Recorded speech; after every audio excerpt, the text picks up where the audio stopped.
ਸਤਿ ਸ਼੍ਰੀ ਅਕਾਲ। ਤੁਸੀਂ ਜਗਬਾਣੀ ਟੀਵੀ ਦੇਖ ਰਹੇ ਹੋ। ਮੈਂ ਤੁਹਾਡੇ ਨਾਲ ਰਾਹੁਲ ਕਾਲਾ। ਤਾਂ ਇਸ ਸਮੇਂ ਤੁਸੀਂ ਸਭ ਜਾਣਦੇ ਹੋ ਕਿ ਕਿਵੇਂ ਹੁਣ ਸਿਆਸੀ ਮਾਹੌਲ ਜਿਹੜਾ ਹੈ ਪੰਜਾਬ ਦੇ ਵਿੱਚ ਬਣਿਆ ਹੋਇਆ, ਕਿਉਂਕਿ ਚੋਣਾਂ ਨੂੰ ਸਮਾਂ ਬਹੁਤ ਹੀ ਘੱਟ ਰਹਿ ਚੁੱਕਿਆ। ਤਾਂ ਸਿਰਫ ਜੇਕਰ ਇੰਤਜ਼ਾਰ ਹੈ ਤਾਂ ਚੋਣ ਕਮਿਸ਼ਨ ਦੇ ਐਲਾਨ ਦਾ ਹੈ ਕਿ ਕਦੋਂ ਤਰੀਕਾਂ ਦਾ ਐਲਾਨ ਹੁੰਦਾ ਹੈ। ਤਾਂ ਉਸ ਤੋਂ ਪਹਿਲਾਂ ਹੀ ਪੋਲੀਟੀਕਲ ਪਾਰਟੀਆਂ ਪੰਜਾਬ ਦੇ ਅੰਦਰ ਕਾਫੀ ਸਰਗਰਮ ਹੋ ਚੁੱਕੀਆਂ ਨੇ। ਅਕਾਲੀ ਦਲ ਵੱਲੋਂ ਤਕਰੀਬਨ 83 ਤੋਂ ਵੱਧ ਉਮੀਦਵਾਰਾਂ ਦੀ ਜਿਹੜੀ ਹੈ ਲਿਸਟ ਜਾਰੀ ਕਰ ਦਿੱਤੀ ਗਈ। ਤਾਂ ਉਸ ਤੋਂ ਬਾਅਦ ਆਮ ਆਦਮੀ ਪਾਰਟੀ ਨੇ ਵੀ ਆਪਣੀ ਪਹਿਲੀ ਸੂਚੀ ਜਿਹੜੀ ਹੈ ਜਾਰੀ ਕਰ ਦਿੱਤੀ ਹੈ। ਤਾਂ ਤਕਰੀਬਨ ਪੰਜਾਬ ਦੇ ਅੰਦਰ ਵੀ ਆਮ ਆਦਮੀ ਪਾਰਟੀ ਉਹ ਜੋ ਆਪਣੀ ਵੇਵ 2017 ਦੇ ਵਿੱਚ ਸੀ ਉਸ ਨੂੰ ਦੁਬਾਰਾ ਤੋਂ ਖੰਗਾਰ ਰਹੀ ਹੈ, ਦੁਬਾਰਾ ਤੋਂ ਲੋਕਾਂ ਦੇ ਵਿੱਚ ਵਿਚਰ ਰਹੇ ਨੇ। ਤਾਂ ਮੇਰੇ ਨਾਲ ਜਲੰਧਰ ਕੈਂਟ ਤੋਂ ਸੁਰਿੰਦਰ ਸਿੰਘ ਸੋਢੀ ਸਾਹਿਬ ਨੇ, ਓਲੰਪੀਅਨ ਨੇ, ਸਾਬਕਾ ਹਾਕੀ ਖਿਡਾਰੀ ਨੇ, ਤੇ ਜਾਣਦੇ ਉਹਨਾਂ ਨਾਲ ਗੱਲਬਾਤ ਕਰਦੇ। ਸੋਢੀ ਸਾਹਿਬ, ਤੁਹਾਡਾ ਜਗਬਾਣੀ ਤੇ ਬਹੁਤ ਬਹੁਤ ਸਵਾਗਤ ਹੈ। ਪਹਿਲਾਂ ਸ਼ੁਕਰੀਆ ਜੀ ਰਾਹੁਲ ਕਾਲਾ ਜੀ, ਬਹੁਤ ਬਹੁਤ ਤੁਹਾਡਾ ਸ਼ੁਕਰੀਆ। ਸਰ, ਕਿੱਥੇ ਤੁਸੀਂ ਖਿਡਾਰੀ ਸੀ ਤੇ ਹੁਣ ਸਿਆਸਤ ਦੀ ਖੇਡ 'ਚ ਆਏ ਹੋ? ਆਮ ਆਦਮੀ ਪਾਰਟੀ ਹੀ ਕਿਉਂ ਚੁਣੀ ਸੀ ਫਿਰ? ਗੱਲ ਇਸ ਤਰ੍ਹਾਂ ਆ ਕਾਲਾ ਜੀ ਕਿ ਜਿਹੜੀਆਂ ਪਾਰਟੀਆਂ ਹੈ ਨਾ, ਕਾਂਗਰਸ, ਅਕਾਲੀ ਦਲ, ਇਹਨਾਂ ਦੇ ਨਾਲ ਬੀਜੇਪੀ ਵੀ ਆ, ਇਹ 70 ਸਾਲ ਤੋਂ ਰਾਜ ਕਰ ਰਹੀਆਂ ਕੰਟਰੀ 'ਤੇ ਜਦੋਂ ਦਾ ਆਜ਼ਾਦ ਹੋਇਆ ਆ। ਔਰ 70 ਸਾਲ ਤੋਂ ਇਹਨਾਂ ਨੇ ਨਾ ਕੰਟਰੀ ਲਈ ਕੁਛ ਕੀਤਾ, ਨਾ ਸਟੇਟ ਲਈ, ਪੰਜਾਬ ਸਟੇਟ ਲਈ ਕੁਛ ਕੀਤਾ। ਵੋਟਾਂ ਲੈ ਲੈਂਦੇ ਆ ਲੋਕਾਂ ਨੂੰ ਕਹਿ ਕੇ, ਔਰ ਇਹਨਾਂ ਨੇ ਬਾਰੀ ਬੰਨੀ ਹੋ ਸੀਗੀ। 5 ਸਾਲ ਉਹ ਰਹਿੰਦੇ ਸੀ, 5 ਸਾਲ ਉਹ ਰਹਿੰਦੇ ਸੀਗੇ, ਔਰ ਲੋਕਾਂ ਦੇ ਕੋਲੇ ਕੋਈ ਚੁਆਇਸ ਨਹੀਂ ਸੀਗੀ। ਹੁਣ ਇੰਨਾ ਬੁਰਾ ਹਾਲ ਹੋ ਗਿਆ ਸੀਗਾ ਕਿ ਜਿਹੜੀਆਂ ਸਟੇਟਾਂ ਆ ਨਾ, ਉਹ ਘਾਟੇ 'ਤੇ ਜਾਣ ਲੱਗ ਗਈਆਂ ਸੀ। ਤੁਸੀਂ ਰੋਜ਼ ਦੇਖਦੇ ਹੋਵੋਗੇ ਨਿਊਜ਼ ਦੇ ਉੱਤੇ ਕਿ ਜੀ ਫਲਾਨੀ ਸਟੇਟ ਇਹ ਇੰਨੀ ਲੋਸ 'ਤੇ ਜਾ ਰਹੀ ਆ। ਆਉਣ ਵਾਲਾ ਟਾਈਮ ਤਾਂ ਇੰਡੀਆ ਵੀ ਲੋਸ 'ਤੇ ਜਾ ਰਿਹਾ।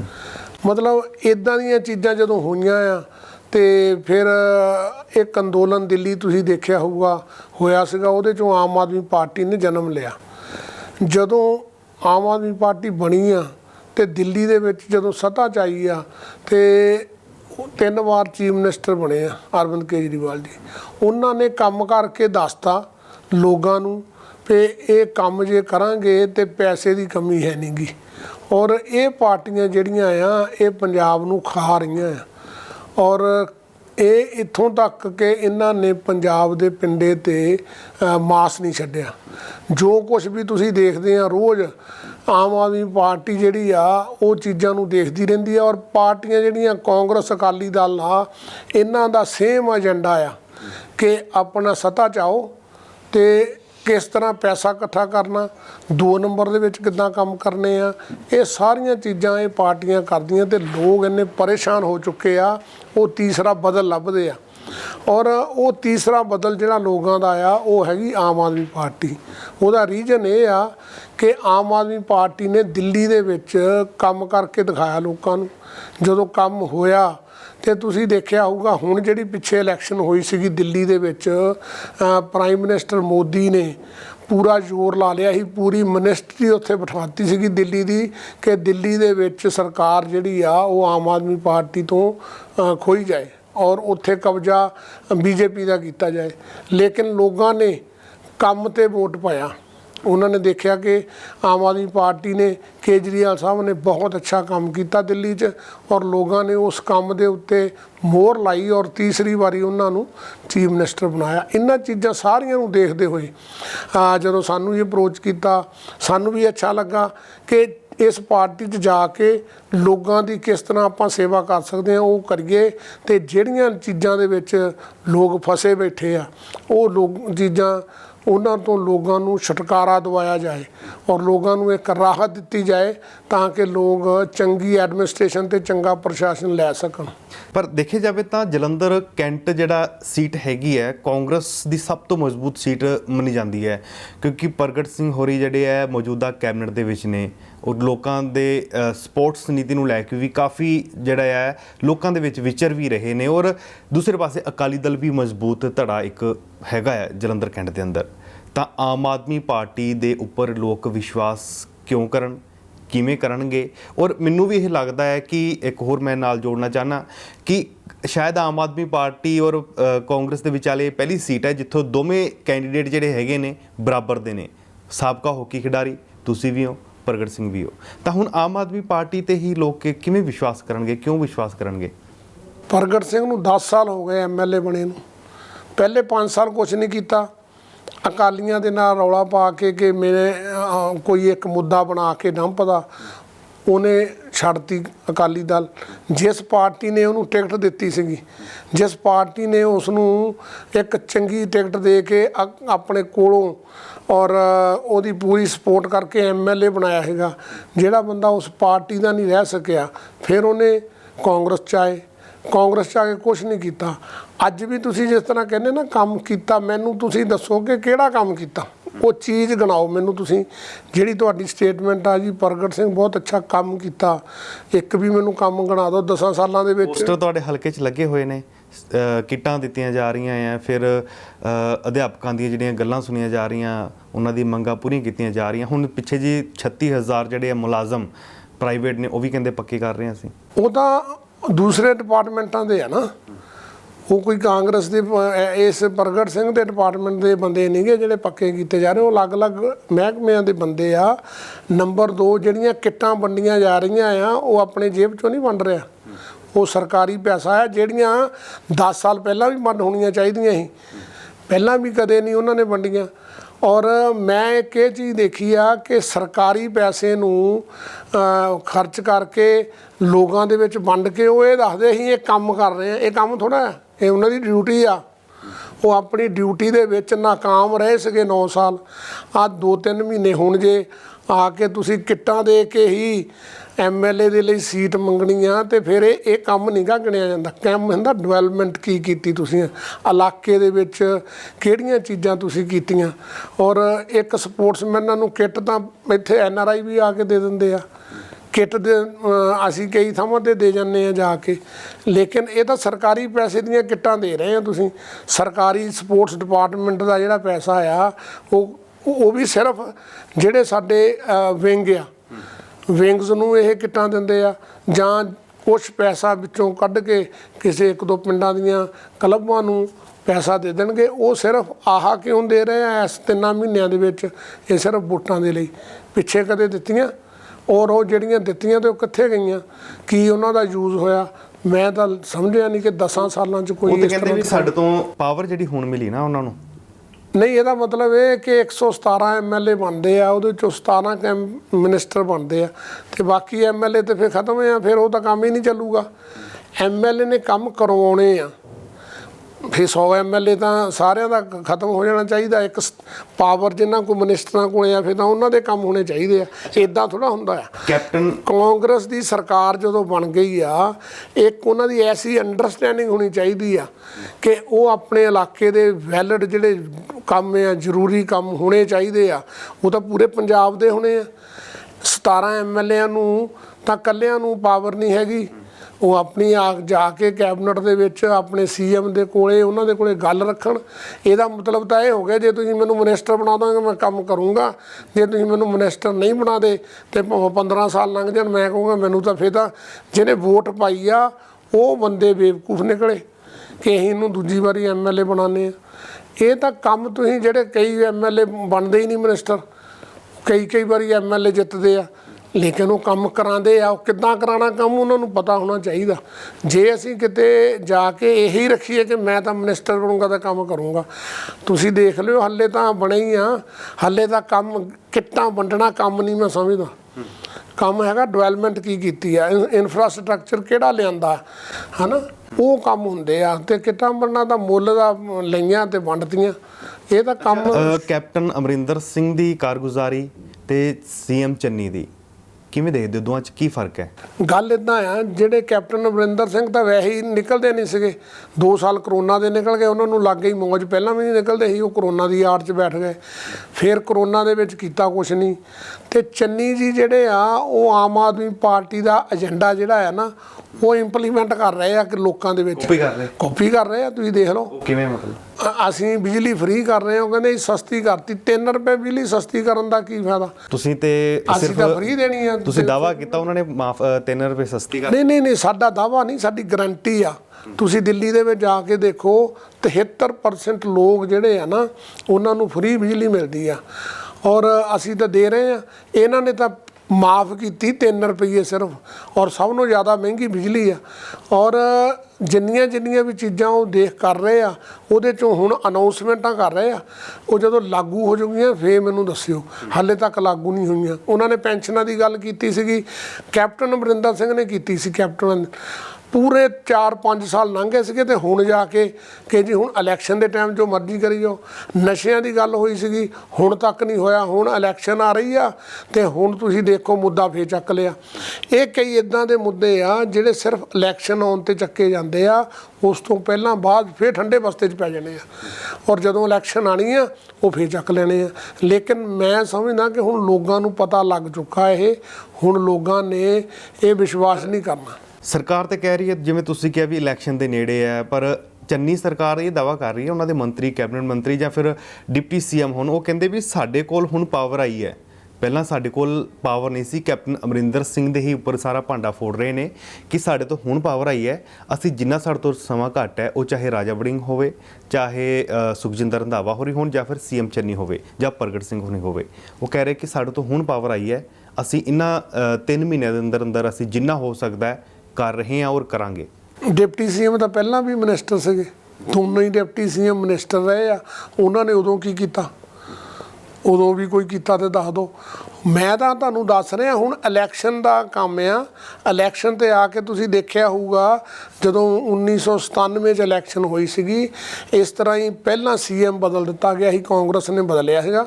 ਰਜਿੰਦਰ ਕੌਰ ਭੱਠਲ ਨੂੰ ਸੀਐਮ ਲਾਇਆ ਸੀ, ਉਹਨੇ ਵੀ ਆ ਕੇ ਇੱਕਦਮ ਜਿਹੜੇ ਏਜੰਡੇ ਦੂਸਰੀ ਪਾਰਟੀ ਦੇ ਸੀਗੇ ਉਹ ਸ਼ੁਰੂ ਕਰਤੇ ਅਨਾਉਂਸ ਕਰਨੇ, ਔਰ ਅਨਾਉਂਸ ਹੋਣ ਤੋਂ ਬਾਅਦ ਉਹ ਮੁੜ ਕੇ ਜਿੱਤੇ, ਅਕਾਲੀ ਦਲ ਦੀ ਸਰਕਾਰ ਆ ਗਈ। ਇਸੇ ਤਰ੍ਹਾਂ ਹੁਣ ਜੋ ਹੋ ਰਿਹਾ ਨਾ, ਇਹ ਸਿਰਫ ਦਿਖਾਵਾ ਆ, ਲੋਕਾਂ ਦੀਆਂ ਅੱਖਾਂ 'ਚ ਧੂੜ ਪਾ ਰਹੇ ਆ। ਇਹ ਜਿਹੜੀ ਹੁਣ ਲੋਕ ਜਿਹੜੇ ਆ ਸਮਝ ਚੁੱਕੇ ਆ। ਜਦੋਂ ਤੁਹਾਡੇ ਕੋਲ ਪਾਵਰ ਸੀਗੀ, ਦੋਨੋਂ ਡਿਪਟੀ ਸੀਐਮ ਪਾਵਰ ਦੇ ਵਿੱਚ ਸੀਗੇ, ਕੈਬਨਿਟ ਮਿਨਿਸਟਰ ਸੀਗੇ, ਉਹਨਾਂ ਦਾ ਮੈਨੂੰ ਇੱਕ ਵੀ ਕੰਮ ਗਿਣਾ ਦਿਓ। ਇਹ ਤਾਂ ਹੁਣ ਇਲੈਕਸ਼ਨ ਨੇੜੇ ਆ ਕੇ ਜਿੱਦਾਂ ਮਰਜ਼ੀ ਬੜਕਾਂ ਮਾਰੀ ਜਾਓ, ਲੋਕਾਂ ਨੂੰ ਪਾਗਲ ਬਣਾਈ ਜਾਓ, ਠੀਕ ਆ ਨਾ। ਗੱਲ ਤਾਂ ਉਦੋਂ ਵੀ ਸੀ, ਉਦੋਂ ਛੱਡ ਦਿੰਦੇ, ਰਿਜ਼ਾਈਨ ਕਰ ਦਿੰਦੇ, ਵੀ ਅਸੀਂ ਰਿਜ਼ਾਈਨ ਕੀਤਾ ਜੀ, ਅਸੀਂ ਛੱਡਤਾ ਮਹਿਕਮਾ। ਜਦੋਂ ਤੁਸੀਂ ਲਾਗੇ ਆ ਕੇ 2 ਮਹੀਨੇ ਪਹਿਲਾਂ, 3 ਮਹੀਨੇ ਪਹਿਲਾਂ ਆ ਕੇ ਰਿਜ਼ਾਈਨ ਦਓਗੇ ਨਾ, ਉਹ ਸਿਰਫ ਇਹ ਇੱਕ ਇਲੈਕਸ਼ਨ ਸਟੰਟ ਹੁੰਦਾ ਕਿ 4 ਸਾਲ ਤਾਂ ਮਲਾਈ 5 ਸਾਲ ਖਾ ਲਈ ਆ, ਹੁਣ ਲੋਕਾਂ ਨੂੰ ਇੱਕ ਵਾਰੀ ਦੱਸ ਦਈਏ ਅਸੀਂ ਤਾਂ ਰਿਜ਼ਾਈਨ ਕਰਤਾ, ਅਸੀਂ ਤਾਂ ਤੁਹਾਡੇ ਕਰਕੇ ਕੀਤਾ। ਉਹ ਉਦੋਂ ਹੀ ਕਰ ਦੇਣਾ ਚਾਹੀਦਾ ਜਦੋਂ ਨਹੀਂ ਹੋਇਆ ਸੀ। ਤੁਸੀਂ ਇੱਕ ਕਿਹਾ ਕਿ ਦਿੱਲੀ ਦਾ ਮਾਡਲ ਜਿਹੜਾ ਕਾਪੀ ਕਰ ਰਹੇ ਨੇ ਸੀਐਮ ਚੰਨੀ, ਪਰ ਦੇਖਿਆ ਜਾਵੇ ਤਾਂ ਜੇਕਰ 300 ਯੂਨਿਟ ਫ੍ਰੀ ਕਰਦੇ ਹੋ ਤੁਸੀਂ, ਜਿਵੇਂ ਗਰੰਟੀ ਦੇ ਰਹੇ ਹੋ ਜਾਂ ਹੋਰ ਗਰੰਟੀਆਂ ਦੇ ਰਹੇ ਹੋ, ਪਰ ਦਿੱਲੀ ਦਾ ਮਾਡਲ ਜਿਹੜਾ ਹੈਗਾ ਹੈ, ਕਿਉਂਕਿ ਦਿੱਲੀ ਹੈਗੀ ਇੱਕ ਇੰਡਸਟਰੀ, ਉੱਥੇ ਹੱਬ ਹੈ, ਵੱਖ-ਵੱਖ ਤਰ੍ਹਾਂ ਦੀਆਂ ਇੰਡਸਟਰੀਆਂ ਹੈਗੀਆਂ ਉੱਥੇ, ਕਈ ਪੂਰੇ ਦੇਸ਼ ਤੋਂ ਲੋਕ ਉੱਥੇ ਵੱਸਦੇ ਨੇ। ਪਰ ਪੰਜਾਬ ਦੇ ਵਿੱਚ ਐਗਰੀਕਲਚਰ ਹੈਗਾ, ਪੰਜਾਬ ਸਟੇਟ, ਔਰ ਸਰਹੱਦੀ ਹੈ, ਇੱਥੋਂ ਦੀ ਇਨਕਮ ਜਿਹੜੀ ਹੈ ਖੇਤੀਬਾੜੀ 'ਤੇ ਜਾਂ ਫਿਰ ਲੋਕਾਂ ਦੇ ਉੱਪਰ ਹੈ, ਕਿਸੇ ਇੰਡਸਟਰੀ ਤੋਂ ਨਹੀਂ ਹੈਗੀ। ਫਿਰ ਇਹ ਕਿਵੇਂ ਸਫਲ ਹੋ ਸਕਦਾ ਪੰਜਾਬ ਦੇ ਵਿੱਚ? ਨਹੀਂ, ਇੱਥੇ ਤੁਸੀਂ ਗਲਤ ਆ। ਇੱਥੇ ਮਾਈਨਿੰਗ ਦੀ ਜਿਹੜੀ ਆ ਇਨਕਮ ਜਿਹੜੀ ਆ ਨਾ ਸਟੇਟ ਨੂੰ, ਪੁਰਾਣੇ ਟਾਈਮ ਦੇ ਵਿੱਚ ਮਾਈਨਿੰਗ ਜਿਹੜੀ ਕੋਈ ਕਾਨੂੰਨ ਨਹੀਂ ਸੀਗਾ, ਕੋਈ ਪਾਲਿਸੀ ਨਹੀਂ ਸੀ ਮਾਈਨਿੰਗ ਦੀ। ਤੁਸੀਂ ਦੇਖਿਓ ਕਦੇ ਪੰਜਾਬ 'ਚ ਆ ਕੁਛ ਸਾਲਾਂ ਤੋਂ ਇਹ ਮਾਈਨਿੰਗ ਦੀ ਪਾਲਿਸੀ ਜਦੋਂ ਆਈ ਆ, ਤੇ ਇਹ ਜਿਹੜੇ ਅਕਾਲੀ ਦਲ ਆ, ਗੌਰਮੈਂਟ ਆ, ਕਾਂਗਰਸ ਗੌਰਮੈਂਟ ਆ, ਇਹਦਾ ਜਿੰਨਾ ਇਨਕਮ ਜਿੰਨੀ ਆ ਉਹ ਸਾਰੀ ਇਹ 2 ਨੰਬਰ ਦੀ ਆਪਣੇ ਜੇਬਾਂ 'ਚ ਪਾਉਂਦੇ ਆ। ਔਰ ਇਹ ਇਨਕਮ ਜਿਹੜੀ ਆ, ਇਹ ਬਹੁਤ ਇਨਕਮ ਆ, ਤੁਸੀਂ ਦੇਖਿਆ ਹੋਏਗਾ ਹੈ ਨਾ। ਔਰ ਲਿਕੁਇਡ ਦੀ, ਸ਼ਰਾਬ ਦੀ ਇਨਕਮ ਕਿੰਨੀ ਆ। ਤੁਸੀਂ ਦੂਸਰੀਆਂ ਪਾਰਟੀਆਂ ਦੇ ਪ੍ਰੈਜ਼ੀਡੈਂਟ ਰੋਜ਼ ਰੌਲਾ ਪਾਉਂਦੇ ਆ ਕਿ ਜਿਹੜਾ ਪੰਜਾਬ ਦਾ ਜਿਹੜਾ ਖਜ਼ਾਨਾ ਆ ਉਹ ਇੱਕ ਹੀ ਡਿਪਾਰਟਮੈਂਟ ਭਰ ਸਕਦਾ। ਲਿਕੁਇਡ ਨੂੰ ਫੜ ਲਓ, ਮਾਈਨਿੰਗ ਨੂੰ ਫੜ ਲਓ, ਹੋਰ ਟੈਕਸਸ ਜਿਹੜੇ ਤੁਹਾਨੂੰ ਦੇਣੇ ਆ ਇੰਡਸਟਰੀ ਨੇ ਉਹਨਾਂ ਨੂੰ ਫੜ ਲਓ, ਔਰ ਜਿਹੜੇ ਤੁਹਾਡੇ ਪ੍ਰੋਜੈਕਟ ਆ ਜਿਨ੍ਹਾਂ ਨੂੰ ਤੁਸੀਂ ਬਣਾਉਣਾ ਆ ਉਹਨਾਂ ਦਾ ਬਜਟ ਜਿਹੜਾ ਆ ਉਹਨੂੰ ਸਹੀ ਕਰ ਦਿਓ। ਜੇ 4 ਕਰੋੜ ਦਾ ਬਣਨਾ ਆ, ਤੇ ਜੇ ਉਸ 4 ਕਰੋੜ ਦੀ ਚੀਜ਼ ਨੂੰ 4 ਕਰੋੜ 'ਚ ਹੀ ਬਣਾਇਆ ਜਾਵੇ ਤੇ ਆਪੇ ਠੀਕ ਹੋ ਜਾਂਦਾ। ਇਹ ਤਾਂ ਬਣਾਉਂਦੇ 4 ਕਰੋੜ ਨੂੰ 16 ਕਰੋੜ ਦਾ, ਉਹ 16 ਕਰੋੜ ਦਾ ਬਜਟ ਜਿਹੜਾ ਵਿੱਚੋਂ ਜਿਹੜਾ 12 ਕਰੋੜ ਜਾਂਦਾ ਲੱਗਦਾ। ਇਹਦੀ ਮਿਸਾਲ ਉਹ ਆ, ਦਿੱਲੀ ਦੇ ਵਿੱਚ ਜਦੋਂ ਕਾਂਗਰਸ ਪਾਰਟੀ ਨੇ ਇੱਕ ਪੁਲ ਦਾ ਜਿਹੜਾ ਆ ਬਜਟ ਬਣਾਇਆ ਸੀਗਾ, ਉਹ ਬਜਟ ਦੇ ਵਿੱਚੋਂ ਜਦੋਂ ਬਣਿਆ ਪੁਲ ਤੇ 1.5 ਕਰੋੜ 150 ਕਰੋੜ ਰੁਪਈਆ ਬਚ ਗਿਆ ਸੀ। ਔਰ ਇੱਥੋਂ ਪਤਾ ਲੱਗਦਾ ਕਿ ਇਹ ਜਦੋਂ ਇਹ ਇਦਾਂ ਦੇ ਪ੍ਰੋਜੈਕਟ ਬਣਾਉਂਦੇ ਆ, ਉਹਨੂੰ ਪਾਸ ਕਰਦੇ ਆ, ਉਹਦੇ ਵਿੱਚੋਂ ਇੰਨੀ ਮਤਲਬ ਜ਼ਿਆਦਾ ਉਹਦਾ ਟੈਂਡਰ ਬਣਾ ਦਿੰਦੇ ਆ ਤੇ ਲੋਕਾਂ ਨੂੰ ਪਤਾ ਹੀ ਨਹੀਂ ਲੱਗਦਾ, ਔਰ ਪੈਸਾ ਇਹ ਸਾਰਾ ਇਹਨਾਂ ਨੂੰ ਕਮਿਸ਼ਨਾਂ 'ਚ ਚਲਾ ਜਾਂਦਾ। ਤੁਹਾਡੇ ਕਹਿਣ ਦਾ ਮਤਲਬ ਵੀ ਸੂਬੇ ਦੇ ਅੰਦਰ ਮਾਈਨਿੰਗ ਤੇ ਜਿਹੜਾ ਲਿਕਰ ਦੇ ਵਿੱਚ ਜਿਹੜਾ ਉਤੋਂ ਕਾਫੀ ਬਜਟ ਆ ਸਕਦਾ ਪੰਜਾਬ ਬਹੁਤ ਵੱਡਾ ਤੁਸੀਂ ਰੋਜ਼ ਤੁਸੀਂ ਦੇਖਦੇ ਹੋਵੋਗੇ ਕਾਂਗਰਸ ਪ੍ਰੈਜ਼ੀਡੈਂਟ ਉਹ ਇਹੀ ਗੱਲ ਰੋਣਾ ਰੋਈ ਜਾਂਦੇ ਰੋਜ਼, ਔਰ ਇਹਦਾ ਮਤਲਬ ਆ ਕੁਛ। ਤੇਲੰਗਾਨਾ ਦੀ ਮਾਈਨਿੰਗ ਪਾਲਿਸੀ ਦਾ ਵੀ ਬੜਾ ਜ਼ਿਕਰ ਕਰਦੇ ਨੇ। ਹਾਂ, ਇਹ ਰੀਜਨ ਇਹੀ ਆ, ਉੱਤੋਂ ਪੈਸਾ ਆਉਂਦਾ ਤੇ ਲੇਕਿਨ ਕੈਪਟਨ ਅਮਰਿੰਦਰ ਸਿੰਘ ਨੇ ਵੀ ਜਦੋਂ ਸਰਕਾਰ ਬਣੀ ਸੀ ਉਹਨਾਂ ਨੇ ਕਿਹਾ ਅਸੀਂ ਪਾਲਿਸੀ ਬਣਾਵਾਂਗੇ, ਪਾਲਿਸੀ ਬਣੀ ਨਹੀਂ। ਕਿਉਂ ਨਹੀਂ ਪਾਲਿਸੀ ਬਣਦੀ? ਕਿ ਉਹਨਾਂ ਨੂੰ 2 ਨੰਬਰ ਦਾ ਪੈਸਾ ਜਿਹੜਾ ਮਾਈਨਿੰਗ ਵਾਲੇ ਸਿੱਧਾ ਦੇਣ ਲੱਗ ਜਾਂਦੇ, ਉਹ ਪਾਲਿਸੀ ਨੂੰ ਡਿਲੇ ਕਰਦੇ ਰਹਿੰਦੇ ਆ। ਅੱਜ ਜਦੋਂ 4 ਸਾਲ ਲੰਘ ਗਏ ਸੀ, ਤੁਸੀਂ ਫੇਰ ਦੇਖਿਆ ਹੋਵੇਗਾ ਕਿ ਅਮਰਿੰਦਰ ਸਿੰਘ ਦਾ ਬਿਆਨ ਆਇਆ ਸੀਗਾ ਕਿ ਅਸੀਂ ਮਾਈਨਿੰਗ ਦੀ ਪਾਲਿਸੀ ਬਣਾਵਾਂਗੇ। ਇੱਥੇ ਪਾਲਿਸੀਆਂ ਬਣਦੀਆਂ ਨੇ, ਪਾਲਿਸੀ ਜਦੋਂ ਸਰਕਾਰ ਬਣ ਜਾਂਦੀ ਇਮੀਡੀਏਟਲੀ ਬਣ ਜਾਣੀ ਚਾਹੀਦੀ ਹੈ। ਕਿਉਂ? ਕਿ ਪਾਲਿਸੀ ਤਾਂ ਬਣੀ ਆ ਆਲਰੇਡੀ ਪਹਿਲੀ ਸਰਕਾਰ ਦੀ। ਜੇ ਤੁਹਾਨੂੰ ਲੱਗਦਾ ਆ ਉਹਦੇ ਵਿੱਚ ਸਿਰਫ ਤੁਸੀਂ ਅਮੈਂਡਮੈਂਟ ਕਰਨੀ ਆ, ਉਹਨੂੰ ਅਮੈਂਡਮੈਂਟ ਕਰੋ ਤੇ ਪਾਸ ਕਰਕੇ ਲਾਗੂ ਕਰ ਦਿਓ। ਜਿਹੜੀ ਇੱਕ ਨਵੀਂ ਅਮੈਂਡਮੈਂਟ ਕੀਤੀ ਹੈ 5.5 ਰੁਪਏ ਸਕੁਅਰ ਫੁੱਟ ਦੇ ਹਿਸਾਬ ਦੇ ਨਾਲ ਸੀਐਮ ਚੰਨੀ ਵੱਲੋਂ ਵੀ ਇਸ ਤੋਂ ਉੱਪਰ ਰੇਤਾ ਨਹੀਂ ਵਿਕੇਗਾ। ਜੇ ਵਿਕਦਾ ਤੇ ਕਹਿੰਦੇ ਵੀ ਮੈਂ ਜ਼ਿੰਮੇਦਾਰ ਹੋਵਾਂਗਾ। ਜ਼ਮੀਨੀ ਪੱਧਰ ਤੁਹਾਨੂੰ ਕੀ ਲੱਗਦਾ? ਮੈਂ ਤਾਂ ਤੁਹਾਨੂੰ ਪਹਿਲਾਂ ਹੀ ਦੱਸਿਆ, ਜਿਹੜੀਆਂ ਇਹ ਜਿੰਨੀਆਂ ਵੀ ਸਟੇਟਮੈਂਟਾਂ ਹੁੰਦੀਆਂ, ਜਿੰਨੇ ਵੀ ਇਹ ਕੰਮ ਹੁੰਦੇ ਆ, ਸਿਰਫ ਇਲੈਕਸ਼ਨ ਕਰਕੇ ਆ। ਇਲੈਕਸ਼ਨ ਤੋਂ ਪਹਿਲਾਂ ਵੀ ਤਾਂ ਸੀਗੇ ਹੀ ਨਾ, ਉਦੋਂ ਤੁਹਾਨੂੰ ਦੇਖਣਾ ਚਾਹੀਦਾ ਸੀ ਕਿ ਇਹ ਚੀਜ਼ਾਂ ਜਿਹੜੀਆਂ ਆ ਅਸੀਂ ਠੀਕ ਕਰਨੀਆਂ, ਠੀਕ ਕਰਾਉਣੀਆਂ, ਉਹ ਨਹੀਂ ਹੋਈਆਂ। ਪ੍ਰਗਟ ਸਿੰਘ ਹੋਰੀ ਜਿਹੜੇ ਹੈਗੇ ਨੇ ਤੁਹਾਡੇ ਹਲਕੇ ਤੋਂ ਨੇ ਔਰ ਇਸ ਟਾਈਮ ਸਿਟਿੰਗ ਨੇ, ਤੇ ਲੋਕਾਂ ਦੇ ਵਿੱਚ ਆਮ ਆਦਮੀ ਪਾਰਟੀ ਜਾਂ ਫਿਰ ਤੁਸੀਂ ਕਿਵੇਂ ਵਿਚਰੋਗੇ? ਕੀ ਤੁਹਾਡੇ ਇਸ ਆਪਣੇ ਹਲਕੇ ਨੂੰ ਲੈ ਕੇ ਕੀ ਹੈਗੇ ਲੋਕਾਂ ਦੇ ਲਈ ਪਲਾਨ, ਜੋ ਵੀ ਤੁਹਾਨੂੰ ਹੀ ਵੋਟ ਕਿਉਂ ਪਾਣ? ਫਿਰ ਅਸੀਂ ਰੋਜ਼ ਲੋਕਾਂ ਨੂੰ ਜਾਂਦੇ ਹਾਂ। ਹੁਣੇ ਮੈਂ ਸਿੱਧਾ ਪਿੰਡਾਂ 'ਚੋਂ ਹੀ ਆਇਆ ਤੁਹਾਡੇ ਕੋਲ, ਲੇਕਿਨ ਤੁਸੀਂ ਜਦੋਂ ਹਲਕਾ ਘੁੰਮੋਗੇ ਆਪ, ਤੁਹਾਨੂੰ ਇਹ ਪਤਾ ਲੱਗ ਜਾਏਗਾ ਕਿ ਕੰਮ ਨਹੀਂ ਹੋਇਆ। ਕੰਮ ਜਿਹੜੇ ਹੋਣੇ ਸੀਗੇ ਬਿਲਕੁਲ ਉੱਦਾਂ ਹੀ ਪਏ ਆ, ਔਰ ਲੋਕ ਤਰ੍ਹਾਂ ਕਰਦੇ ਪਏ ਇਹ ਸਾਡੇ ਕੰਮ ਹੋਣੇ ਚਾਹੀਦੇ ਸੀ। ਮੇਰੇ ਇਕੱਲੇ ਹਲਕੇ ਕੈਂਟ ਨਹੀਂ, ਤੁਸੀਂ ਸ਼ਹਿਰ ਦੇ ਕਿਸੇ ਕੋਨੇ 'ਚ ਵੀ ਚੱਲ ਜਾਓ। ਕਿਉਂਕਿ ਕਿਤੇ ਨਾ ਕਿਤੇ ਆਮ ਆਦਮੀ ਪਾਰਟੀ ਦੇ ਜਿਹੜੇ 2017 ਦੇ ਵਿੱਚ ਜੋ ਵੇਵ ਆਈ ਸੀ, ਉਹ ਇੱਕ ਹੋਲਡ ਹੋਈ ਹੈ ਸੀਐਮ ਦੇ ਚਿਹਰੇ ਨੂੰ ਲੈ ਕੇ, ਵੀ ਆਮ ਆਦਮੀ ਪਾਰਟੀ ਤੋਂ ਸੀਐਮ ਦਾ ਫੇਸ ਨਹੀਂ ਸੀ। ਤਾਂ ਹੁਣ 2022 ਦੇ ਜਿਹੜੇ ਇਲੈਕਸ਼ਨ ਆਣੇ ਨੇ, ਤਾਂ ਉਸ ਦੇ ਵਿੱਚ ਸੀਐਮ ਦਾ ਚਿਹਰਾ ਕਿਹੜਾ ਹੋਏਗਾ? ਹਾਲਾਂਕਿ ਤੁਸੀਂ ਇਹ ਕਹਿਤਾ ਵੀ ਆਵੇਗਾ, ਪੰਜਾਬ ਤੋਂ ਆਵੇਗਾ, ਕਿਹੜਾ ਹੋਏਗਾ?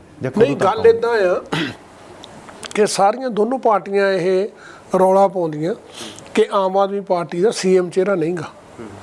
ਮੈਨੂੰ ਇਹ ਪਹਿਲਾਂ ਦੱਸਣ, ਕਾਂਗਰਸ ਪਾਰਟੀ ਦੱਸੇ ਕਿ ਉਹਨਾਂ ਦਾ ਸੀਐਮ ਚਿਹਰਾ ਕਿਹੜਾ ਆ, ਅਕਾਲੀ ਦਲ ਉਹਨਾਂ ਦਾ ਸੀਐਮ ਚਿਹਰਾ ਕਿਹੜਾ ਆ। ਉਹਨਾਂ ਨੇ ਤਾਂ ਅਨਾਉਂਸ ਹੀ ਨਹੀਂ ਕੀਤਾ, ਤੇ ਸਾਡਾ ਵੀ ਅਨਾਉਂਸ ਹੋ ਜਾਣਾ ਆ। ਇਲੈਕਸ਼ਨ 'ਚ ਟਾਈਮ ਹੈਗਾ, ਔਰ ਇਹ ਜਿਹੜੇ ਚੀਜ਼ਾਂ ਹੁੰਦੀਆਂ ਨਾ, ਇਹ ਪਾਰਟੀ ਨੇ ਬੜੇ ਸੋਚ ਸਮਝ ਕੇ ਕਰਨੀਆਂ ਹੁੰਦੀਆਂ, ਔਰ ਪਾਰਟੀ ਦੀ ਇਹ ਪੱਕਾ ਕੇਜਰੀਵਾਲ ਸਾਹਿਬ ਕਹਿ ਚੁੱਕੇ ਆ ਕਿ ਇਲੈਕਸ਼ਨ ਤੋਂ ਪਹਿਲਾਂ ਸੀਐਮ ਚਿਹਰਾ ਅਨਾਉਂਸ ਹੋਏਗਾ, ਔਰ ਹੋਏਗਾ ਵੀ। ਮੇਰੀ ਵੀ ਹੁਣੇ 2-3 ਦਿਨ ਪਹਿਲਾਂ ਗੱਲ ਹੋਈ ਸੀ ਉਹਨਾਂ ਨਾਲ, ਉਹਨਾਂ ਨੇ ਉਦੋਂ ਵੀ ਕਿਹਾ ਕਿ ਜਲਦੀ ਤੋਂ ਜਲਦੀ ਅਸੀਂ ਜਿਹੜਾ ਸੀਐਮ ਚਿਹਰਾ ਆ ਉਹ ਪੰਜਾਬ ਦਾ ਅਨਾਉਂਸ ਕਰਾਂਗੇ। ਪਾਰਟੀ ਕਿਤੇ ਨਾ ਕਿਤੇ ਮਜ਼ਬੂਤ ਤੁਹਾਨੂੰ ਲੱਗਦਾ ਵੀ ਆਮ ਆਦਮੀ ਪਾਰਟੀ ਹੈਗੀ ਹੈ? ਕਿਉਂਕਿ ਤੁਹਾਡੇ ਤੇ ਆਪਣੇ ਹੀ ਵਿਧਾਇਕ ਜਿਹੜੇ ਆ ਉਹ ਛੱਡ ਕੇ ਪਾਰਟੀ ਜਾ ਰਹੇ ਨੇ, ਕਾਂਗਰਸ ਦੇ ਵਿੱਚ ਹੋ ਰਹੇ ਨੇ ਸ਼ਾਮਲ। ਖਹਿਰਾ ਲੈ ਲਓ, ਫਿਰ ਨਵੇਂ ਜਿਹੜੇ ਹੁਣ ਜੁਆਇਨ ਕੀਤੇ ਰੁਪਿੰਦਰ ਰੂਬੀ ਬਠਿੰਡਾ ਦਿਹਾਤੀ ਤੋਂ। ਤੁਸੀਂ ਖਹਿਰੇ ਦਾ ਨਾਮ ਲਿਆ ਆ, ਹੁਣੇ ਤੁਹਾਨੂੰ ਪਤਾ ਹੀ ਆ ਕਿਉਂ ਛੱਡ ਕੇ ਗਏ ਹੋਣਗੇ। ਉਹਦਾ ਰੀਜਨ ਤੁਸੀਂ ਤੁਹਾਨੂੰ ਲੱਗ ਗਿਆ ਹੋਊਗਾ ਪਤਾ। ਦੂਜਾ ਰੂਬੀ ਦਾ ਨਾਮ ਲੈ ਰਹੇ ਤੁਸੀਂ।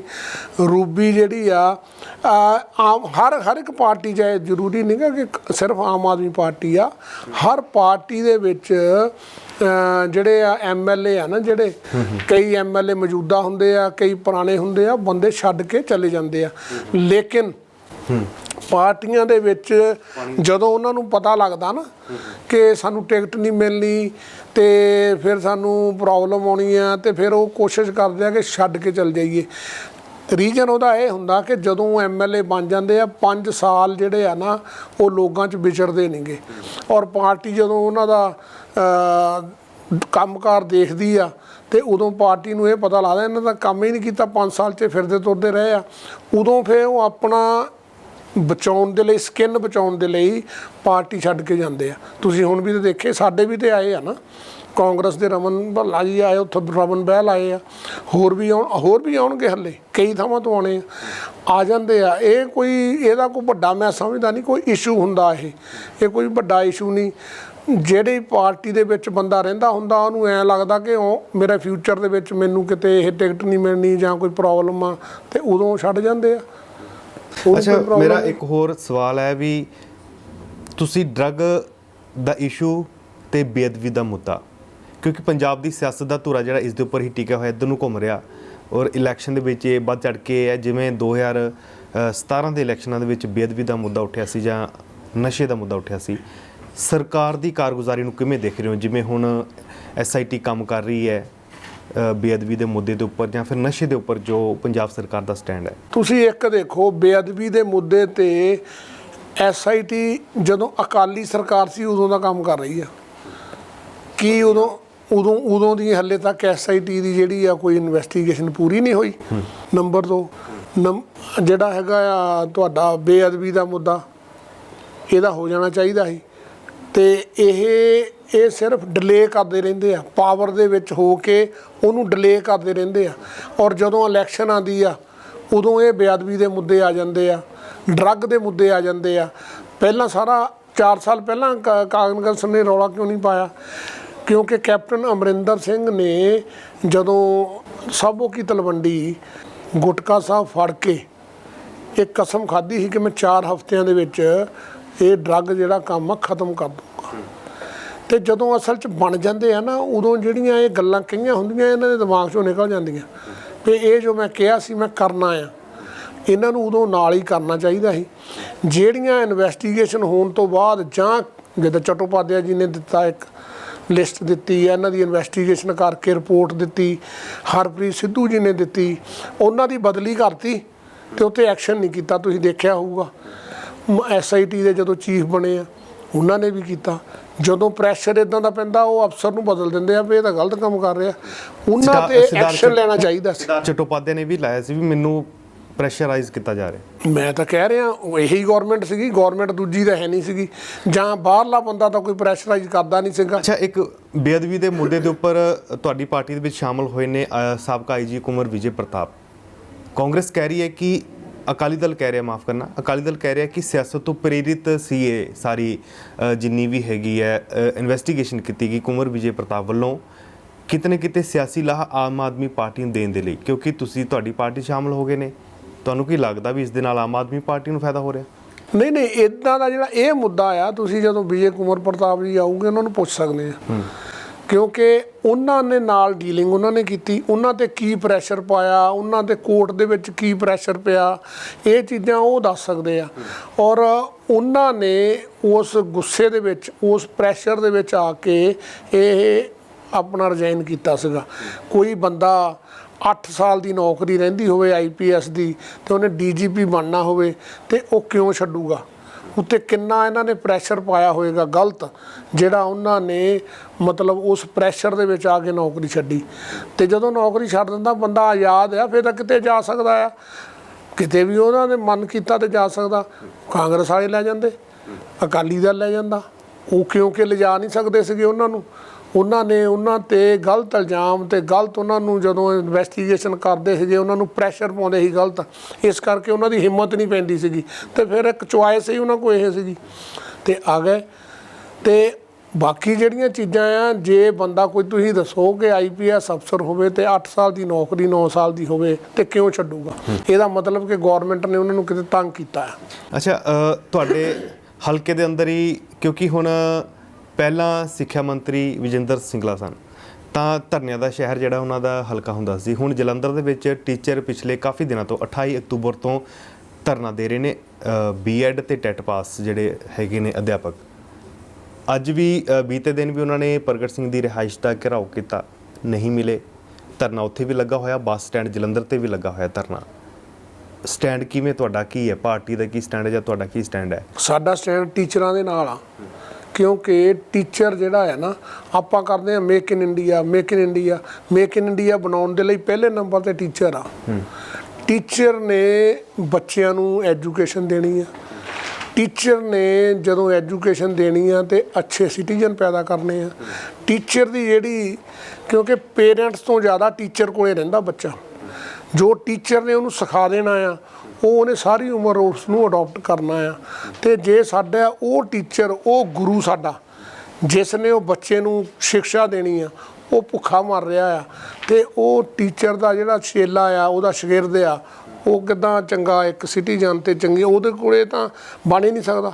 ਉਹਨੂੰ ਤਾਂ ਬਚਪਨ ਦੇ ਵਿੱਚ ਹੀ ਜਿਹੜਾ ਹੈ ਨਾ ਇੱਕ ਸੰਘਰਸ਼ ਵਾਲੀ ਲਾਈਫ ਜਿਹੜੀ ਆ ਟੀਚਰਾਂ ਦੀ ਆਪਣੇ ਸਟੂਡੈਂਟ ਨੂੰ, ਉਹਨਾਂ ਦੇ ਨੂੰ ਦਿਸ ਰਹੀ ਆ। ਤੇ ਫਿਰ ਮੇਕ ਇਨ ਇੰਡੀਆ ਦੀ ਗੱਲ ਹੀ ਕਿਹੜੀ ਰਹਿ ਗਈ? ਪ੍ਰਗਟ ਸਿੰਘ ਹੋਰੀ ਕਿਉਂ ਨਹੀਂ ਫਿਰ ਸੁਣ ਰਹੇ ਉਹਨਾਂ ਦੀ? ਉਹਨਾਂ ਨੂੰ ਸੁਣਨੀ ਚਾਹੀਦੀ ਆ। ਔਰ ਟੀਚਰਾਂ ਨੂੰ ਜਿੰਨੀਆਂ ਵੈਕੈਂਸੀਆਂ ਇਹਨਾਂ ਕੋਲ ਖਾਲੀ ਪਈਆਂ ਆ ਉਹਨਾਂ ਨੂੰ ਪਰਮਾਨੈਂਟ ਕਰਨਾ ਚਾਹੀਦਾ। ਔਰ 15 20 ਸਾਲ ਹੋ ਗਏ ਆ ਉਹਨਾਂ ਨੂੰ ਐਡਹੌਕ ਵੀ ਨਹੀਂ ਗਾ, ਕੰਟਰੈਕਟ ਬੇਸ ਤੇ ਰੱਖਿਆ ਆ। 10,000 12,000 ਰੁਪਈਆ ਤਨਖਾਹ ਦਿੰਦੇ ਆ, ਔਰ ਉਸ ਤਨਖਾਹ ਦੇ ਵਿੱਚ ਉਹ ਫੈਮਿਲੀ ਨੂੰ ਆਪਣੀ ਨੂੰ ਕਿੱਦਾਂ ਪਾਲ ਸਕਦੇ ਆ। ਔਰ ਜੇ ਉਹ ਕਹਿੰਦੇ ਸਾਨੂੰ ਪੱਕਿਆਂ ਕਰੋ ਤੇ ਕੋਈ ਉਹਨਾਂ ਦੀ ਬਾਤ ਨਹੀਂ ਸੁਣਦਾ, ਗੱਲ ਨਹੀਂ ਉਹਨਾਂ ਨਾਲ ਕਰਦਾ ਕੋਈ। ਉਹ B.Ed ਕਰਕੇ ਔਰ ਆਪਣੇ ਜਿਹੜੀਆਂ ਚੀਜ਼ਾਂ ਰਿਕੁਆਇਰਮੈਂਟ ਜਿਹੜੀਆਂ ਟੀਚਰ ਦੇ ਲਈ ਚਾਹੀਦੀਆਂ ਆ ਉਹ ਪੂਰੀਆਂ ਕਰਕੇ ਤੇ ਫਿਰ ਇਹਨਾਂ ਨੇ ਕੋਈ ਬੇਸ ਤੇ ਕਿਸੇ ਨੂੰ ਰੱਖਿਆ ਤਾਂ ਹੀ ਰੱਖਿਆ ਨਾ। ਜੇ ਤੁਸੀਂ ਕੰਟਰੈਕਟ ਬੇਸ ਤੇ ਵੀ ਰੱਖਦੇ ਆ, ਕੋਈ ਨਾ ਕੋਈ ਤਾਂ ਤੁਹਾਡੀਆਂ ਸ਼ਰਤਾਂ ਹੁੰਦੀਆਂ ਨਾ, ਉਹ ਤੁਸੀਂ ਸਾਰੀਆਂ ਦੇਖ ਕੇ ਤੇ ਫਿਰ ਹੀ ਟੀਚਰ ਨੂੰ ਰੱਖਦੇ ਆ। ਜੇ ਉਹਨਾਂ ਨੂੰ ਰੱਖ ਲਿਆ ਤੇ ਹੁਣ ਤੁਹਾਡੇ ਕੋਲੇ ਰਿਟਾਇਰਮੈਂਟ ਵੀ ਤੇ ਹੁੰਦੀ ਹੈ ਨਾ ਟੀਚਰਾਂ ਦੀ, ਤੇ ਉਹ ਵੈਕੈਂਸੀਆਂ ਜਿਹੜੀਆਂ ਫਿਲਅਪ ਕਰੀ ਜਾਣ ਤੇ ਟੀਚਰ ਆਪੇ ਹਟ ਜਾਣਗੇ। ਇੱਕ ਟੀਚਰ ਨੂੰ ਆਸ ਹੋ ਜਾਏਗੀ ਕਿ ਮੈਂ ਅੱਜ ਨਹੀਂ ਤੇ ਅਗਲੇ ਸਾਲ ਨੂੰ ਪੱਕਾ ਹੋ ਜਾਊਗਾ। ਲੇਕਿਨ ਜਿਹੜੀ ਗੌਰਮੈਂਟ ਆ ਨਾ, ਉਹਨੇ ਇੱਕ ਸਿੱਧਾ ਹੀ ਕਰ ਲਿਆ ਕਿ ਭਰਤੀ ਨਹੀਂ ਕਰਨੇ, 12,000 15,000 ਤੇ ਰੱਖੀ ਜਾਓ ਤੇ ਇਹਨਾਂ ਨੂੰ ਇਦਾਂ ਹੀ ਮਾਰੋ। ਇਹ ਜਿਹੜੀਆਂ ਕਾਂਗਰਸ, ਅਕਾਲੀ ਦਲ, BJP, ਇਹ ਸਰਕਾਰਾਂ ਦੇ ਇੱਕ ਦਿਮਾਗ ਦੇ ਵਿੱਚ ਆ ਕਿ ਜਿਹੜੇ ਸਾਡੇ ਸਿਟੀਜ਼ਨ ਆ ਨਾ, ਇਹਨਾਂ ਨੂੰ ਗਰੀਬ ਰੱਖੋ, ਇਹਨਾਂ ਨੂੰ ਅਸੀਂ ਜੋ ਕਹੀਏ ਉੱਦਾਂ ਕਰਨ।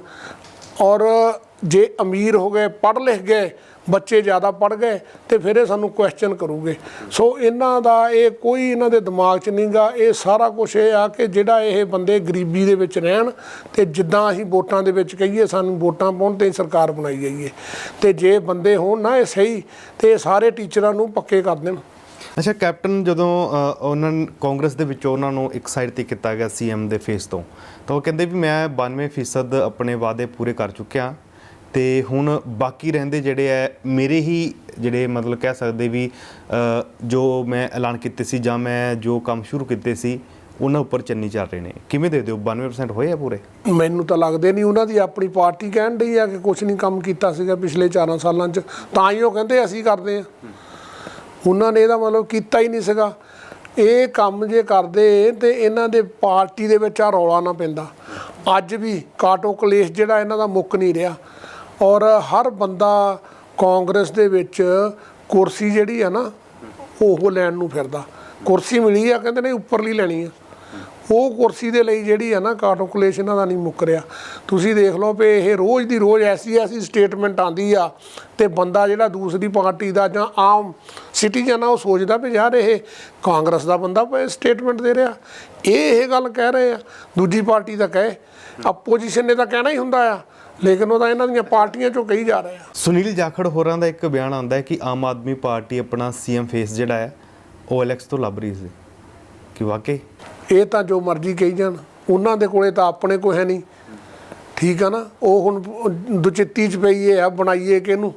OLX ਤੇ ਚੀਜ਼ਾਂ ਵੇਚੀਆਂ ਜਾਂਦੀਆਂ ਆ, CM ਨਹੀਂ ਲੱਭੇ ਜਾਂਦੇ। CM ਲੱਭੇ ਜਾਂਦੇ ਪਾਰਟੀ 'ਚੋਂ ਜਿਹੜੇ ਕੰਮ ਕਰਦੇ ਆ, ਜਿਹੜੇ ਲੋਕਾਂ ਦੇ ਵਿੱਚ ਫੇਵਰੇਟ ਆ ਲੋਕ ਜਿਨ੍ਹਾਂ ਨੂੰ ਪਿਆਰ ਕਰਦੇ ਆ, ਜਿਨ੍ਹਾਂ ਨੇ ਵਰਕਰਾਂ ਨੇ ਲੋਕਾਂ ਦੇ ਕੰਮ ਕੀਤੇ ਆ, ਉਹ ਬੰਦੇ ਪਾਰਟੀ 'ਚੋਂ ਲੱਭੇ ਜਾਂਦੇ ਆ। ਇਹ ਜਿਹੜਾ ਆ ਨਾ ਬਿਆਨ ਦੇ ਦੇਣਾ ਸੌਖੀ ਗੱਲ ਆ, OLX ਤੋਂ ਲੱਭਣਾ ਜੀ, ਇਹ ਤਾਂ ਮੈਂ ਸਮਝਦਾ ਕਿ ਉਹਨਾਂ ਨੂੰ ਇੱਦਾਂ ਦੇ ਬਿਆਨ, ਐਡੇ ਵੱਡੇ ਲੀਡਰ ਹੋ ਕੇ ਐਡੇ ਸਮਝਦਾਰ, ਤੇ ਉਹਨਾਂ ਨੂੰ ਇੱਦਾਂ ਦੇ ਬਿਆਨ ਨਹੀਂ ਦੇਣ ਦੀ ਲੋੜ। ਉਹ ਆਪਣੀ ਪਾਰਟੀ ਜਿਹੜੀ ਆ ਨਾ ਉਹਨੂੰ ਠੀਕ ਕਰ ਲੈਣ, ਇੰਨਾ ਹੀ ਬੜਾ ਆ। ਆਮ ਆਦਮੀ ਪਾਰਟੀ ਦਾ ਫਿਰ ਕਿਹੜਾ ਚਿਹਰਾ ਹੋ ਸਕਦਾ? ਕਿਉਂਕਿ ਤੁਸੀਂ ਵੀ ਕੇਜਰੀਵਾਲ ਸਾਹਿਬ ਨਾਲ ਮਿਲੇ ਹੋਵੋਗੇ, ਪਾਰਟੀ ਪ੍ਰਧਾਨ ਨਾਲ ਵੀ ਮਿਲੇ ਹੋਵੋਗੇ, ਲੀਡਰਸ਼ਿਪ ਸੀਨੀਅਰ ਜਿਹੜੀ ਹੈਗੀ ਹੈ ਸਾਰੇ ਨਾਲ ਤੁਹਾਡਾ ਤਾਲਮੇਲ ਹੈਗਾ ਹੈ, ਕਿਹੜਾ ਫੇਸ ਦੇ ਰਹੇ ਹੋ ਫਿਰ? ਮਿਲੇ ਆ, ਮੈਂ ਹੁਣ ਵੀ ਤੁਹਾਨੂੰ ਦੱਸਿਆ ਕਿ ਥੋੜ੍ਹੇ ਦਿਨ ਪਹਿਲਾਂ 2-3 ਦਿਨ ਪਹਿਲਾਂ ਮਿਲਿਆ, ਔਰ ਮੈਂ ਰਿਕੁਐਸਟ ਆਪ ਕੀਤੀ ਉਹਨਾਂ ਨੂੰ ਕਿ ਲੋਕ ਪੁੱਛਦੇ ਆ ਕਿ ਸਾਨੂੰ ਸੀਐਮ ਚਿਹਰਾ ਚਾਹੀਦਾ, ਤੁਹਾਡਾ ਕਿਹੜਾ ਆ। ਲੇਕਿਨ ਉਹਨਾਂ ਨੇ ਬਹੁਤ ਪੋਜ਼ਿਟਿਵ ਜਵਾਬ ਦਿੱਤਾ ਕਿ ਬਹੁਤ ਅੱਛਾ, ਅਸੀਂ ਜਲਦੀ ਤੋਂ ਜਲਦੀ ਬਹੁਤ ਹਰਮਨ ਪਿਆਰਾ ਜਿਹੜਾ ਹੈ ਨਾ ਬੰਦਾ, ਕੋਈ ਵੀ ਜਿਹੜਾ ਚੰਗਾ ਕੰਮ ਕਰਨ ਵਾਲਾ ਪਾਰਟੀ ਦਾ ਪਪੂਲਰ ਬੰਦਾ ਹੋਏਗਾ, ਕੋਈ ਨਾ ਕੋਈ ਉਹਨੂੰ ਅਸੀਂ ਜ਼ਰੂਰ ਬਣਾਵਾਂਗੇ। ਲੇਕਿਨ ਮੈਂ ਜਿੱਥੇ ਅੱਗੇ ਵੀ ਕਿਹਾ ਕਿ ਦੂਜੀਆਂ ਪਾਰਟੀਆਂ ਦਾ ਆਪ ਕਰ ਹੀ ਨਹੀਂ ਰਹੀਆਂ, ਉਹਨਾਂ ਦੇ ਨਾਂ ਦੇਖਦੇ ਆ ਤੁਸੀਂ, ਲੇਕਿਨ ਅਨਾਉਂਸ ਨਹੀਂ ਜਿੰਨਾ ਚਿਰ ਹੁੰਦਾ ਨਾ ਉਹਨਾਂ ਚਿਰ ਆਪਾਂ ਥੋੜ੍ਹਾ ਕਹਿ ਸਕਦੇ ਹਾਂ। ਕਾਂਗਰਸ ਦੇ ਵਿੱਚ ਹਰ ਬੰਦਾ ਸੀਐਮ ਬਣਨ ਦੇ ਲਈ ਤਿਆਰ ਬੈਠਾ, ਅਨਾਉਂਸ ਥੋੜ੍ਹਾ ਹੋਇਆ ਕਿਹਨੇ ਬਣਨਾ ਅਗਲਾ ਸੀਐਮ। ਇੱਦਾਂ ਹੀ ਅਕਾਲੀ ਦਲ 'ਚ ਆ, ਅਕਾਲੀ ਦਲ ਦੇ ਵਿੱਚ ਵੀ ਨਹੀਂ ਗਾ ਹਾਲੇ ਤੱਕ ਅਨਾਉਂਸ ਹੋਇਆ ਕਿ ਸੀਐਮ ਬਣਨਾ ਕਿਹਨੇ ਆ। ਜਿੱਦਣ ਅਨਾਉਂਸ ਹੋਇਆ ਨਾ ਉੱਥੇ ਤੂਫਾਨ ਆ ਜਾਣੇ ਆਪਣੀ ਆਪਣੀ ਪਾਰਟੀ ਦੇ ਵਿੱਚ। ਆਮ ਆਦਮੀ ਪਾਰਟੀ ਦੇ ਵਿੱਚ ਤਾਂ ਸ਼ਾਇਦ ਨਹੀਂ ਆਊਗਾ, ਲੇਕਿਨ ਇਹ ਦੋਨਾਂ ਪਾਰਟੀਆਂ 'ਚ ਤੂਫਾਨ ਆਣਾ ਕਿ ਸੀਐਮ ਚਿਹਰੇ ਦੇ ਅਨਾਉਂਸ ਹੋਣ ਤੋਂ ਬਾਅਦ। ਅੱਛਾ, ਮੇਰਾ ਆਖਰੀ ਸਵਾਲ ਤੁਹਾਨੂੰ, ਕਿਉਂਕਿ ਸਮਾਂ ਬਹੁਤ ਜ਼ਿਆਦਾ ਹੋ ਗਿਆ, ਤੁਹਾਡੀ ਜੀਵਨੀ ਤੇ ਇੱਕ ਕਿਤਾਬ ਲਿਖੀ ਗਈ ਹੈ ਨਾ? ਜੀਵਨੀ ਤੇ ਕਿਤਾਬ ਨਹੀਂ, ਮੇਰੇ ਤੇ PhD ਕੀਤੀ ਆ। ਉਹ PhD ਦੇ ਵਿੱਚ ਵਿਸ਼ਾ ਹੁੰਦਾ ਆ, ਜਿੱਦਾਂ ਮੇਰੇ ਤੇ ਆ ਕੀਤੀ ਹੈ ਮੁੰਡਾ ਸੰਦੀਪ ਆ ਹਰਿਆਣੇ ਦਾ, ਉਹਨੇ ਕੀਤੀ ਆ ਮੇਰੇ ਤੇ। ਮੇਰੀ ਜੀਵਨੀ ਤੇ ਨਹੀਂ, ਉਹਦੇ ਵਿੱਚ ਉਹਨਾਂ ਨੇ ਲਿਖਿਆ ਕਿ outstanding hockey player, administrator and coach, ਕਿ ਮੈਂ ਬਹੁਤ ਵਧੀਆ ਹਾਕੀ ਪਲੇਅਰ ਸੀਗਾ। ਇੱਕ ਬਹੁਤ ਵਧੀਆ, ਕਿਉਂਕਿ ਮੈਂ SSP ਵੀ ਰਿਹਾ, ਚੰਗੀਆਂ ਪੋਸਟਾਂ 'ਤੇ ਰਿਹਾ, ਐਡਮਿਨਿਸਟ੍ਰੇਸ਼ਨ ਕੀਤੀ ਆ ਮੈਂ, ਇੱਕ ਬਹੁਤ ਅੱਛਾ ਐਡਮਿਨਿਸਟ੍ਰੇਟਰ ਸੀਗਾ। ਮੈਂ ਕੋਚ ਵੀ ਰਿਹਾ। ਮੇਰੀ ਜਿਹੜੀ ਕੋਚਿੰਗ ਦੇ ਵਿੱਚ ਜਦੋਂ ਮੈਂ ਕੋਚ ਬਣਿਆ, ਉਹ ਟੀਮਾਂ ਦੇ ਵਿੱਚੋਂ ਦਲੀਪ ਟਿਰਕੀ ਜਿਹੜੇ ਤੁਸੀਂ ਦੇਖੇ ਹੋਗੇ ਇੰਡੀਆ ਦੇ ਕੈਪਟਨ ਵੀ ਬਣੇ, ਰਾਜਿਆ ਸਭਾ ਮੈਂਬਰ ਵੀ ਬਣੇ, ਮੈਂ ਉਹਦਾ ਕੋਚ ਰਿਹਾ। ਰਮਨਦੀਪ ਗਰੇਵਾਲ ਇੰਡੀਆ ਦੀ ਓਲੰਪਿਕਸ ਟੀਮ ਦਾ ਵੀ ਕੈਪਟਨ ਰਿਹਾ, ਉਹਦਾ ਮੈਂ ਪਹਿਲਾ ਕੋਚ ਮੈਂ ਰਿਹਾ। ਅੱਛਾ, ਪ੍ਰਗਟ ਸਿੰਘ ਹੋਣਾ ਨਾਲ ਕੋਈ ਮੈਚ ਖੇਡਿਆ ਤੁਸੀਂ? ਪਰ ਇੱਦਾਂ ਲੋਕਲ ਮੈਚ ਬੜੇ ਖੇਡੇ ਆ, ਇੱਦਾਂ ਤਾਂ ਨਹੀਂ ਗਾ ਕਿ ਅਸੀਂ ਖੇਡਦੇ ਮੈਦਾਨ 'ਚ। ਉਦੋਂ ਤਾਂ ਅਸੀਂ ਪੋਲੀਟੀਸ਼ੀਅਨ ਨਹੀਂ ਸੀਗੇ, ਅਸੀਂ ਪਲੇਅਰ ਸੀਗੇ, ਖੇਡੇ ਆ। ਇੱਦਾਂ ਵੀ ਹੁਣ ਵੀ ਕੋਈ ਸਾਡੀ ਕੋਈ ਲੜਾਈ ਥੋੜ੍ਹਾ ਆ, ਸਾਡੀ ਤਾਂ ਲੜਾਈ ਮੁੱਦਿਆਂ ਦੀ ਲੜਾਈ ਹੁੰਦੀ ਆ, ਕੋਈ ਦੁਸ਼ਮਣ ਥੋੜ੍ਹਾ ਹੁੰਦੇ ਆ। ਮੁੱਦਿਆਂ 'ਤੇ ਤੁਸੀਂ ਕੰਮ ਕਰੋ ਤੇ ਠੀਕ ਆ। ਪਾਰਟੀਆਂ ਕਿਉਂ ਜਾਂਦੀਆਂ, ਪਾਰਟੀਆਂ 'ਚ ਬੰਦੇ ਕਿਉਂ ਜਾਂਦੇ ਆ, ਉਹਨਾਂ ਦੇ ਵਿਚਾਰ ਉਸ ਪਾਰਟੀ ਨਾਲ ਉਹ ਤਾਂ ਮਿਲਦੇ ਆ ਕਿ ਜਿਹੜੇ ਪਾਰਟੀ ਨਾਲ ਵਿਚਾਰ ਕਿਸੇ ਦੇ ਮਿਲਦੇ ਉਹ ਜੁਆਇਨ ਕਰ ਲੈਂਦਾ। ਕੀ ਉਹ ਕਿਸੇ ਵੇਲੇ ਉਹ ਫੀਲਿੰਗ ਆਉਂਦੀ ਹੈ ਵੀ ਬਾਈ ਹੁਣ ਮੈਂ ਹਰਾਣਾ ਪ੍ਰਗਟ ਸਿੰਘ ਨੂੰ? ਨਹੀਂ, ਜਦੋਂ ਬੰਦਾ ਕਿਸੇ ਵੀ ਫੀਲਡ 'ਚ ਆ ਗਿਆ ਨਾ ਜਿੱਥੇ ਜਿੱਤ ਹਾਰ ਹੋਣੀ ਆ, ਉਹਦਾ ਹਰ ਬੰਦਾ ਕਹੂਗਾ ਮੈਂ ਜਿੱਤਣਾ ਆ। ਕੋਈ ਬੰਦਾ ਹਾਰਨ ਲਈ ਨਹੀਂ ਜਾਂਦਾ। ਤੁਹਾਨੂੰ ਮੈਂ ਇੱਕ ਹੋਰ ਦੱਸਾਂ, ਜਿਹੜੇ ਹਰਿਆਣੇ ਦੇ ਕੈਬਨਿਟ ਮਿਨਿਸਟਰ ਆ ਹੁਣ ਸੰਦੀਪ ਸਿੰਘ, ਉਹਨਾਂ ਦਾ ਵੀ ਮੈਂ ਰਿਹਾ ਆ, ਮੈਂ ਸਿਲੈਕਟਰ ਰਿਹਾ ਉਹਨਾਂ ਦਾ, ਸਪੋਰਟਸ ਮਿਨਿਸਟਰ। ਹਾਂ, ਮੈਂ ਉਹਨਾਂ ਦਾ ਸਿਲੈਕਟਰ ਰਿਹਾ 10 ਸਾਲ। ਮਤਲਬ ਮੈਂ ਕੋਚ ਵੀ ਰਿਹਾ, ਮੈਂ ਪਲੇਅਰ ਵੀ ਰਿਹਾ, ਮੈਂ ਐਡਮਿਨਿਸਟ੍ਰੇਟਰ ਵੀ ਰਿਹਾ। ਤੇ ਉਹ ਚੀਜ਼ਾਂ ਨੂੰ ਦੇਖ ਕੇ ਉਹਨਾਂ ਨੇ ਮੇਰੇ ਤੇ PhD ਕੀਤੀ ਆ। ਉਹ ਅੱਗੇ ਸੰਦੀਪ ਸੀਗਾ, ਹੁਣ ਡਾਕਟਰ ਸੰਦੀਪ ਬਣਨਾ ਉਹਨੇ। ਤੇ ਪ੍ਰਗਟ ਸਿੰਘ ਹੋਰੇ ਕਹਿੰਦੇ ਸਾਨੂੰ ਖੇਡਣਾ ਵੀ ਆਉਂਦਾ, ਸਾਨੂੰ ਜਿੱਤਣਾ ਵੀ ਆਉਂਦਾ। ਦੇਖੋ, ਹਰ ਬੰਦੇ ਨੂੰ ਇਹ ਤਾਂ ਹਰ ਬੰਦੇ ਦੇ ਵਿੱਚ ਕੁਆਲਿਟੀ ਹੁੰਦੀ ਆ। ਜਿਹੜਾ ਬੰਦਾ ਖੇਲਦਾ ਹੈ ਜਿੱਤਣ ਲਈ ਖੇਲਦਾ, ਤੇ ਉਹਦੇ ਵਿੱਚ ਕੁਛ ਨਾ ਕੁਛ ਤਾਂ ਹੁੰਦੀ ਹੈ ਨਾ ਗੱਲ। ਤੇ ਮੈਂ ਵੀ ਤਾਂ ਖੇਲਣਾ ਜਾਣਦਾ ਤੇ ਜਿੱਤਣਾ ਜਾਣਦਾ ਹੀ ਆ, ਮੈਂ ਕਿਹੜਾ ਹਾਰਦਾ ਰਿਹਾ। ਇਹ ਚੀਜ਼ਾਂ ਤਾਂ ਜੇ ਅਸੀਂ ਕਹੀਏ ਗਰਾਊਂਡ ਨਹੀਂ ਗੀ, ਇਹ ਗਰਾਊਂਡ ਦੀ ਲੜਾਈ ਤੇ ਪੋਲੀਟੀਕਲ ਲੜਾਈ ਇੱਕ ਬਹੁਤ ਅਲੱਗ ਲੜਾਈ ਆ। ਇਹਦੇ 'ਚ ਆਪਾਂ ਜ਼ੋਰ ਦੇ ਨਾਲ ਨਹੀਂ ਲਿਜਾ ਸਕਦੇ ਬਾਲ ਨੂੰ, ਇਹਦੇ 'ਚ ਆਪਾਂ ਧੱਕੇ ਨਾਲ ਨਹੀਂ ਲਿਜਾ ਸਕਦੇ। ਇਹਦੇ 'ਚ ਲੋਕਾਂ ਨੇ ਦੇਖਣਾ ਆ, ਲੋਕ ਕਿਹਨੂੰ ਚੰਗਾ ਸਮਝਦੇ ਆ।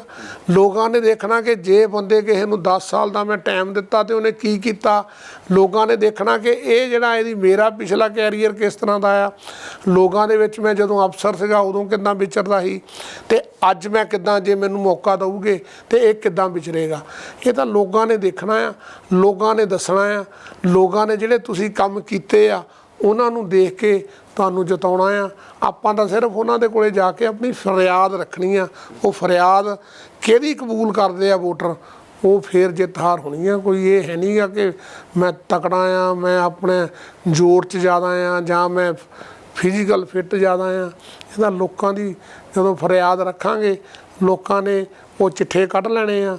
ਤੇ ਇਹ ਬੰਦੇ ਨੂੰ 10 ਸਾਲ ਦਿੱਤੇ ਆ, ਇਹ ਨਵੇਂ ਆਏ ਆ, ਇਹਨਾਂ ਦਾ 10 ਸਾਲਾਂ ਦਾ ਕਾਰ ਆ, ਕੀ ਕਾਲ ਆ, ਤੇ ਇਹਨਾਂ ਨੂੰ ਅਸੀਂ ਜੇ ਦਿੰਨੇ ਆ ਤੇ ਇਹ ਕੀ ਕਰ ਸਕਦੇ ਆ। ਇਹ ਚੀਜ਼ਾਂ ਦੇ ਨਾਲ ਜਿਹੜੀਆਂ ਚੀਜ਼ਾਂ ਹਾਰ ਜਿੱਤ ਹੋਣੀਆਂ, ਉੱਦਾਂ ਤਾਂ ਆਪਾਂ ਕਹਿ ਨਹੀਂ ਸਕਦੇ ਕਿ ਜੀ ਮੈਂ ਬਹੁਤ ਤਕੜਾ ਹਾਂ।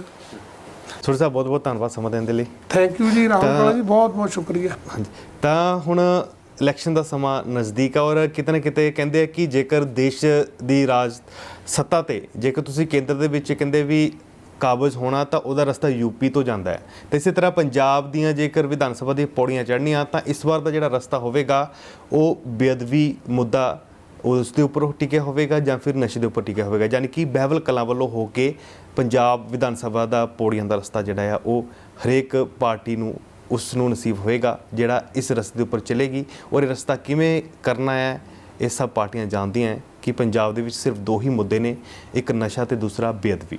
ਧੰਨਵਾਦ।